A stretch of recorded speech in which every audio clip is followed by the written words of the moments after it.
ये भाई साहब 5 दिन से हम यहाँ पड़े हैं और आज भाई वो कह रहा है अतिक्रमण क्यों अतिक्रमण 1992 से मैं यहाँ रह रहा हूँ। जिस टाइम यहाँ पे जंगल था कुछ भी नहीं था यहाँ पे। समझे 80 फीट की रोड थी जब यहाँ पे जंगल था। जंगल में यहाँ पे हमने 70,000 का उस टाइम खरीदा 92 में। आज अतिक्रमण करके मेरे को बोल दे जाओ आप यहाँ से हटो। उनको वोट देने आता तब याद रहती है। सोसाइटी के पटेल बिजली क्यों दिए हमारे को, पानी क्यों दिया यहाँ पे, इसलिए जिताए उनको। अतिक्रमण था, लाइट का बिल क्यों दिया मेरे को। बहुत बहुत धन्यवाद भजनलाल सरकार को, जब ने जो यहाँ का मुख्यमंत्री है विधायक बन के हमने भेजा है। वो भूखे मरेंगे हम, भूखे मरे क्या। कोई किसी का नहीं है। आप अपना का अपना है ना, अपना खुद का अपना है। कहाँ जाएंगे क्या उसके भजनलाल के मकान में जाकर रहेंगे क्या। मुख्यमंत्री हो आप और उसके बारे में जानते नहीं है। बच्चों को पालूंगी या इनको रोऊंगी बताओ। उनके पास भी गए थे हम लोग, सारे व्यापार मंडल सब गए थे। बोला मैं जानता नहीं हूँ इस बारे में। इनको शर्म नहीं आई हमारा मकान तोड़ते हुए। कहाँ जाएंगे हम।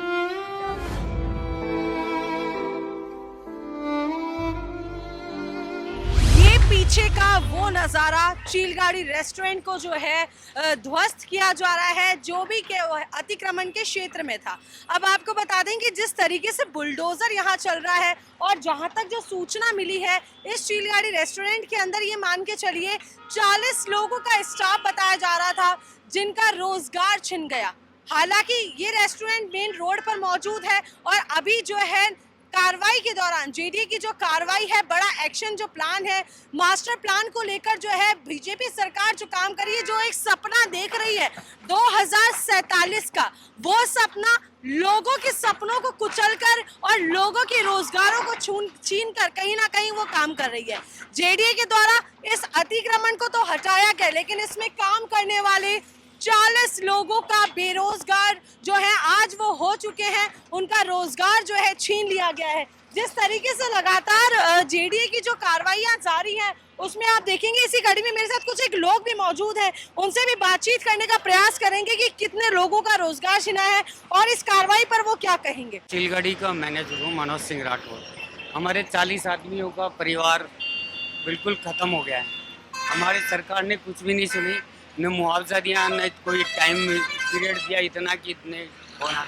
अब हम कहाँ जाएंगे 40 लोग। हमने भजनलाल सरकार को, यहाँ के विधायक हैं उनको जिता के मुख्यमंत्री बनाया है, लेकिन हमसे बहुत बड़ी गलती हुई है। आइंदा हम इस बात का ध्यान रखेंगे कि हम ऐसे आदमी को वोट देंगे नहीं। क्या कितने समय से आप यहाँ पे काम कर रहे हैं। हमारे को 17-18 साल हो गए काम करते हुए। और भी है जो दुकानें हैं वो करीब 30-40 साल पुरानी दुकानें हैं। तो कोई नोटिस दिया ना, कुछ भी नहीं दिया। नोटिस दिया 5 दिन का कि भाई 5 दिन में खाली करो। तो पूरा रेस्टोरेंट है, पूरा स्टाफ है, पूरा सामान है, फर्नीचर, 5 दिन में कैसे खाली होगा आदमी। उनको मौका, हमारे को बात करने का ही मौका नहीं दिया। कागज और हमारे जब्त कर लिए कि भाई ये कागज लाओ, दिखा दिया, उसका कोई रेस्पॉन्स नहीं दिया।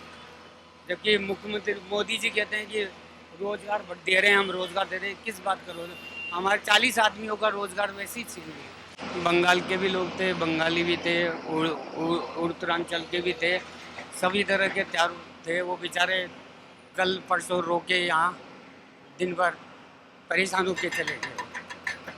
अभी देखते हैं, रोजगार तो दोबारा से ढूंढना पड़ेगा सभी को। परिवार में कौन कौन है यहाँ। मेरे परिवार में हम मियाँ बीवी और 2 बच्चे हैं, किसी के 3 हैं, किसी के मियाँ बीवी। अधिकतर परिवार वाले ही थे सारे। आप कैसे करेंगे मैनेज। अब मैम क्या, अब रोजगार के लिए तलाश करेंगे। अब दूसरी होटल रेस्टोरेंट में धक्का खाएंगे। अब वो पता नहीं कब मिलेगी, क्या नहीं मिलेगी। अभी तो हमारा सब कुछ छिन गया है। क्या आप कुछ कहना चाहेंगे भजनलाल सरकार से। भजनलाल सर को धन्यवाद दे रहे हैं हम कि हमारे को उन्होंने बेघर कर दिया। बहुत अच्छी बात है हमारे लिए। बहुत बहुत धन्यवाद भजनलाल सरकार को, जब ने जो यहाँ का मुख्यमंत्री है विधायक बन के हमने भेजा है वो। जबकि दूसरे राज्य, दूसरे उसका था वो स्टेट के, तो भी हमने यहाँ से सारे वोटों ने दिया। जो काम करने वाले उनको नहीं दिया, लेकिन उनको वोट दिया हमने, इसलिए जिताया उनको। उनके पास भी गए थे हम लोग, सारे व्यापार मंडल सब गए थे। बोला मैं जानता नहीं हूँ इस बारे में। तो मुख्यमंत्री हो आप और उसके बारे में जानते नहीं है कि कितने आदमी को रोड। ये BRTS बंद कर रखा है, जब से बना है तब से बंद हो रखा है। इसके ऊपर कुछ भी नहीं कार्रवाई हो रही। BRTS क्यों बंद कर रखा है इन्होंने। ये चाहते तो इसको 160-140 कर जाते तो आधे से ज़्यादा दुकानदार बच जाते। और जो B2 बाईपास है, ट्रक ऑर्डर है, रिंग रोड बना नहीं रहे। वहाँ पर रिंग रोड बना रहे नहीं रहे। अभी आपके बड़े बड़े प्रॉपर्टी वाले हैं, मकान वाले हैं, वो पीछे जिनका मकान है, दुकानें हैं, तो वो दुकान वाले तो सब खाली हो गए पूरे। ये छलकते हुए आंसू क्या भजनलाल सरकार के जो प्रतिनिधि हैं उन्होंने अरे नहीं मैम, देखे? मेरी बात सुनो, वो किसी के नहीं है, कोई किसी का नहीं है। आप अपना का अपना है ना, अपना खुद का अपना है। बाकी और कोई नेता किसी का कुछ भी नहीं है। उनको वोट देने आता है तब याद रहती है। मैंने चुनाव से 1 महीने पहले 6 महीने पहले नाम अनाउंस हुआ है तो भी जिताया हमने। इससे बड़ी हम दूसरे कैंडिडेट को जिताते तो हमारे ये हालत नहीं होती। रेस्टोरेंट मालिक का क्या कहना है? उनका भी यही है, उन्होंने भी यही बोला, रिस्पेक्ट में दिया कि अब बेटा हम क्या कर सकते हैं, लेकिन हम कोशिश करें कि आगे के लिए थोड़ा जो भी होगा वो करेंगे। लेकिन उनको भी क्या बोलें, उनको भी तो नुकसान हो गया इतना सारा, तो वो भी अब तैयार करेंगे। कब होगा वो, उसका टाइम पीरियड नहीं है ना। अभी नए सिरे से ज़िंदगी मतलब चालू करनी पड़ेगी। अभी छोटे बच्चे हैं, उनका देखना पड़ेगा।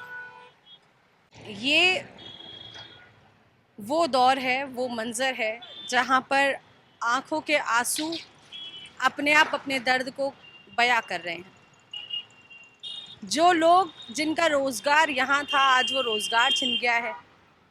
बच्चों के लिए पिता के पास जो है रोज़गार नहीं है, स्कूली शिक्षा कहाँ से कराएगा, पेट पालन कैसे करेगा। ये विगत जो एक बड़ी जो समस्याएं हैं वो आज यहाँ पर आने के बाद देखने को मिल रही हैं। तो बाकी जनता के भी विचार जानेंगे, क्या कुछ कह रही है जनता।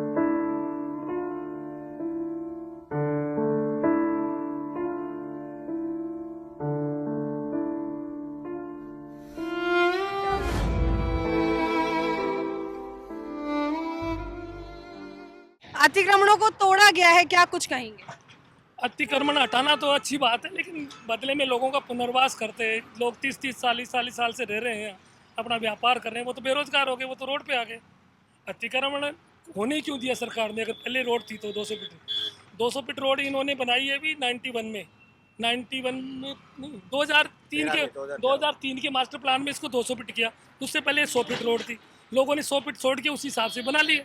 अब 2013 में क्या, तो इन लोगों का पुनर्वास होना चाहिए। हम भी चाहते हैं सड़कें चौड़ी बने, लेकिन ऐसा नहीं है कि कोई बेघर ही हो जाए। अब ये देखो कितने लोग बेघर हो गए, किसी के पास खाने का नहीं है, किसी के पास रहने का जुगाड़ नहीं है, सारे बेरोजगार हो गए।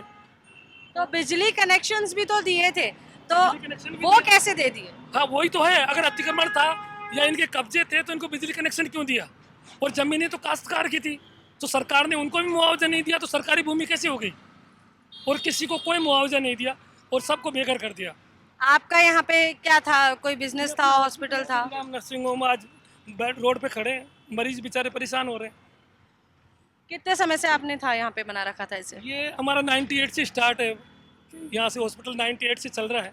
और आज ऐसी स्थिति है कि मरीज भी परेशान हो रहे हैं, हम भी रोड पे घूम रहे हैं। अब ये मलबे में तब्दील कर दिया साहब, कुछ बचा ही नहीं किसी को। तो हम तो ये चाहते हैं कि अतिक्रमण बिल्कुल हटे, अगर अतिक्रमण है तो। लेकिन हमारे हिसाब से तो ये अतिक्रमण ही नहीं है। जब 100 फीट रोड था तो उसी हिसाब से इन्होंने 50 फीट रोड इधर छोड़ा, 50 उधर छोड़ा, और 50 फीट के हिसाब से इन्होंने बिल्डिंग बनाई लोगों ने। तो तब सरकार ने बनने क्यों दी अगर 200 फीट रोड था तो? सरकार एक तरफ से तोड़ रहा है, दूसरी तरफ सरकार एक तरफ से तोड़ रहा तो दूसरी तरफ से भी दोनों तरफ बराबर तोड़ना चाहिए ना। वो जेडीए की जमीन है। तो नोटिस भी तो जारी किए गए थे। बिल्कुल जारी किए, हम लड़े, सुप्रीम कोर्ट तक भी गए। मैं 92 में आया था, 1992 में आया था। यहाँ पे मैंने 17,000 की एक प्लॉट खरीदा था 92 में। अब आज 92 से आज जोड़ लो कितना हो गया। अगर ये अतिक्रमण था तो 90 ये सोसाइटियाँ किसको कौन बनाता है? सोसाइटी पट्टे वैलिड कौन करता है? सोसाइटी वालों ने दिया ना मेरे को, तो खरीदा ना मैंने, तो बाकायदा पट्टा है मेरे पास 92 का। 92 में मैं आके सबसे इस लाइन में सबसे पहले मैं आया हूँ। 92 में 15 साल की उम्र में आया हूँ, 45 ईयर हो गई मेरे को। अब आज आके कह रहे हैं कि साहब अतिक्रमण है। क्यों अतिक्रमण? एक कच्ची बस्ती में गवर्नमेंट की ज़मीन होती है, उसमें कच्ची बस्ती वाले रोक लेते हैं। उनको क्या कहते हैं? निकालते हैं ऐसे। इतनी कच्ची बस्तियाँ हटाई, चारों तरफ से सबको शिफ्ट किया है ना। हम ये नहीं चाहते कि ये रोड 200 नहीं 260 करो, ये नहीं कह रहे हम कि 200 करो नहीं, 260 करो। लेकिन हमारे को जो टूटा है उसका तो कुछ दे दो, या हमारे को कहीं भी ले जाके जयपुर के बाहर कहीं भी एक पुनर्वास तो दे दो कि भाई यहाँ पर जाके आप रह जाओ। आप उधर जाके देखो, टेंट तड़ा के आज 5 दिन से टेंट में रह रहे हैं हम। आप देखो, मैं बता रहा हूँ आपको, बिजली है, पानी है, सब चीज़ है।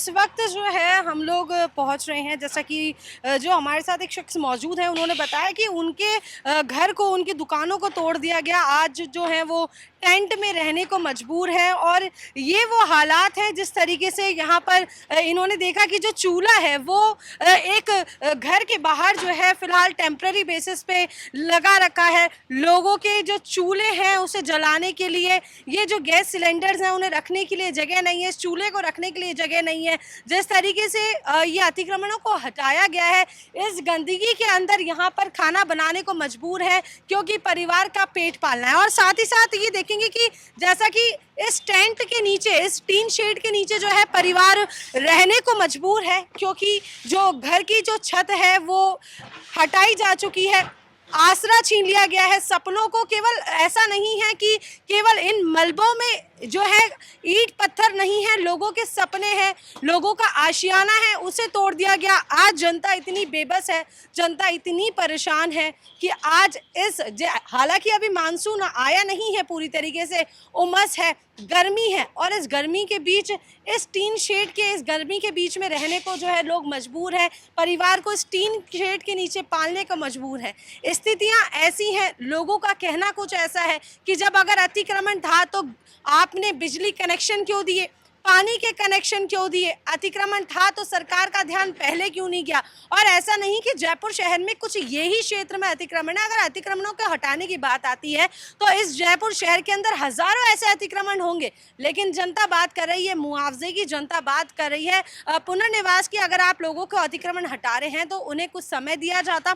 कुछ लोगों का कहना है कि 5 दिन का समय दिया गया और अतिक्रमण हटाने की बात कही, 5 दिन के अंदर अतिक्रमण को हटाना बहुत मुश्किल हो जाता है। तो जैसा कि इन भाई साहब ने बताया, तो अब जैसे आप इस टीन शेड के नीचे रहते हैं, कौन कौन है आपके परिवार में? हमारा परिवार है ये भाई साहब 5 दिन से हम यहाँ पड़े हैं और आज भाई वो कह रहा है अतिक्रमण क्यों, अतिक्रमण 1992 से मैं यहाँ रह रहा हूँ। जिस टाइम यहाँ पे जंगल था, कुछ भी नहीं था यहाँ पे, समझे 80 फीट की रोड थी। जब यहाँ पे जंगल था, जंगल में यहाँ पे हमने 70,000 का उस टाइम खरीदा 92 में। आज अतिक्रमण करके मेरे को बोलते हैं जाओ आप यहाँ से हटो। कहाँ जाएंगे हम, कहाँ जाएंगे? गए उसके भजनलाल के मकान में जाकर रहेंगे क्या?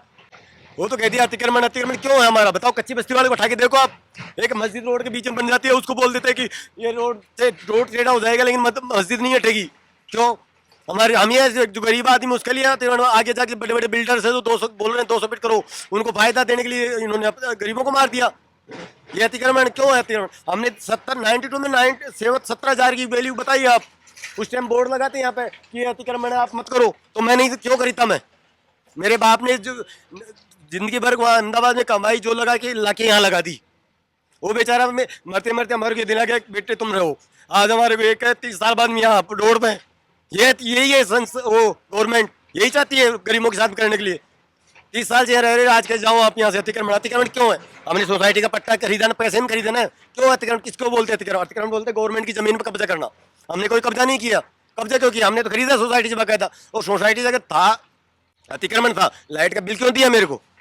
आज 97 के बाद का मेरे पास बिल का वो पड़ा है, जिसने को जीडी का टप्पा लगाओ कि आप इसमें लाइट पानी का कनेक्शन ले सकते हो। जमीन बेच के तो ये खरीदा है, इसको भी ले लिया आपने। गांव की पूरी जमीन प्रॉपर्टी करके आए, उसको बेच के यहाँ लिया, तो पहले पट्टे क्यों दिए? हाँ बताओ, ये तो न्याय कर सकते ना आप। सोसाइटी कौन बनाता है? सोसाइटी के पट्टे बिजली क्यों दिए हमारे को, पानी क्यों दिया यहाँ पे? पहले हटा देते। अतिक्रमण साहब, और अतिक्रमण का अब कहाँ जाएंगे? अब कहाँ जाएंगे बताओ आप? कहाँ जाके कच्ची बस्ती वालों को उठाते नहीं है, हमारे को उठा रहे हैं। यहाँ पे पक्के मकान, 3 बिल्डिंग टूटी है मेरी। कोई कितने बच्चे हैं? मेरे 3 बच्चे, तीनों कमा रहे हैं।